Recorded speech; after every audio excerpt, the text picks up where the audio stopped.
T'es-tu déjà demandé pourquoi certaines relations semblent simples, apaisées, alors que d'autres te laissent dans un mélange d'attente, de peur et de confusion?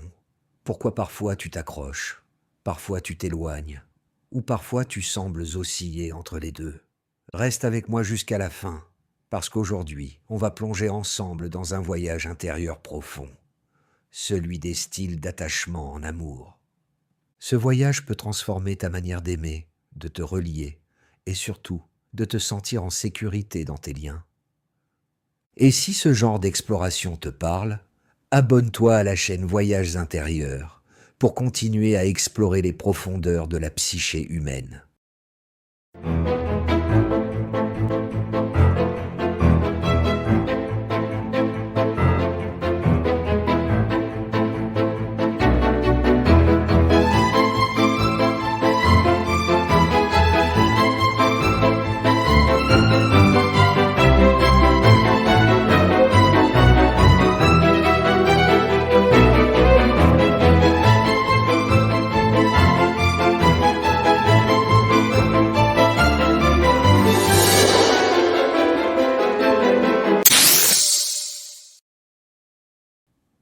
Comprendre les styles d'attachement.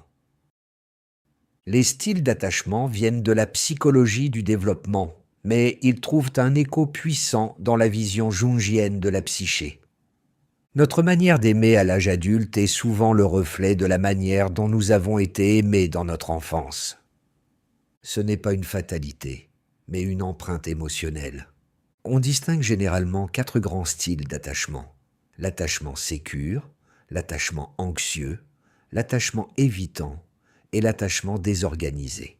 Ces styles ne sont pas des cases, mais des dynamiques intérieures. Ils représentent des façons d'entrer en relation avec soi et avec l'autre. L'attachement sécure, l'amour comme refuge. L'attachement sécure, c'est la capacité à aimer sans se perdre. C'est pouvoir être proche de l'autre, tout en restant soi-même. Dans la mythologie, on pourrait y voir l'union d'Éros et Psyché, 2 êtres qui s'aiment profondément, mais qui apprennent à se connaître dans la lumière, pas dans la peur. Une personne à l'attachement sécure dit « elle ne fuit pas l'intimité, elle ne s'y engloutit pas non plus ». C'est une danse fluide entre autonomie et connexion. L'attachement anxieux, l'amour comme quête. L'attachement anxieux, c'est celui qui cherche sans cesse la preuve d'amour. Tu connais peut-être cette sensation, le cœur qui s'emballe quand l'autre ne répond pas, la peur d'être abandonné, le besoin d'être rassuré encore et encore. Dans la perspective jungienne, cette angoisse vient souvent d'une blessure d'abandon non intégrée, une part de l'enfant intérieur qui n'a pas encore trouvé la sécurité en lui-même. C'est comme si l'archétype de l'amant blessé cherchait sans fin la reconnaissance de l'autre pour combler un vide intérieur. Mais cette blessure peut devenir un chemin d'éveil.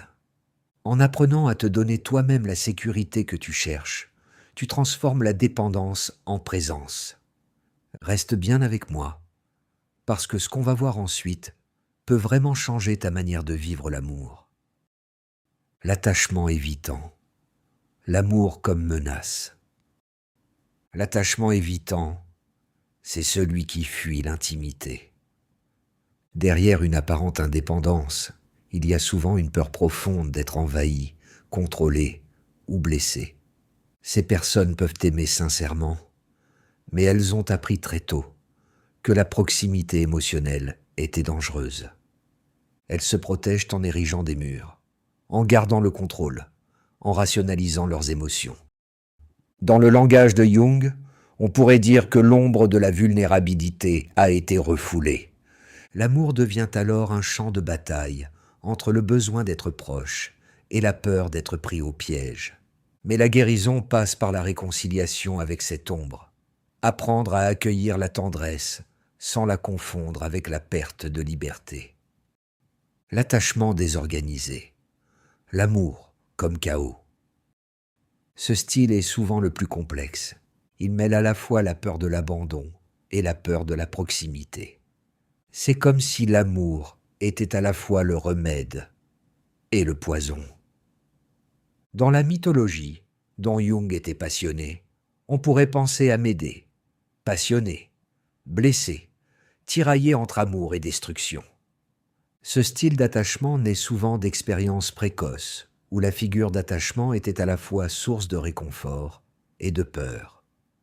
Le travail intérieur ici consiste à réapprendre la sécurité, à travers la conscience, la thérapie, la méditation ou le lien avec des personnes stables et bienveillantes. Vers un attachement plus conscient. Carl Gustav Jung disait « Ce à quoi tu résistes persiste, ce que tu accueilles se transforme ». Travailler sur son style d'attachement, c'est accueillir ses blessures relationnelles avec compassion. C'est reconnaître que derrière chaque peur, il y a un besoin d'amour. L'amour conscient, c'est celui qui ne cherche plus à combler un vide, mais à partager une plénitude. C'est un chemin d'individuation. Apprendre à aimer sans se perdre, à s'unir sans se dissoudre. Et si, au fond, chaque relation était une initiation, une invitation à rencontrer ton propre cœur. Alors, quel est ton style d'attachement ? Prends un instant, respire. Quand tu es en relation, que se passe-t-il en toi ? As-tu tendance à t'accrocher, à vouloir être rassuré ? Ou au contraire, à t'éloigner dès que l'autre s'approche trop ? Ou peut-être que tu ressens les deux, un besoin intense de lien et une peur tout aussi forte d'être blessé. Identifier ton style d'attachement, ce n'est pas te juger, c'est te comprendre. C'est mettre de la lumière sur des mécanismes inconscients qui dirigent souvent ta vie amoureuse. Dans la vision jungienne, c'est un acte d'individuation, reconnaître les forces opposées en toi, les accueillir et les intégrer. L'attachement anxieux et l'attachement évitant, par exemple, sont deux pôles d'une même tension, le besoin d'amour et la peur de la perte. Alors comment t'offrir plus de sécurité intérieure ? La sécurité intérieure, ce n'est pas quelque chose que l'autre peut te donner. C'est une expérience que tu cultives en toi, jour après jour. Voici quelques pistes concrètes.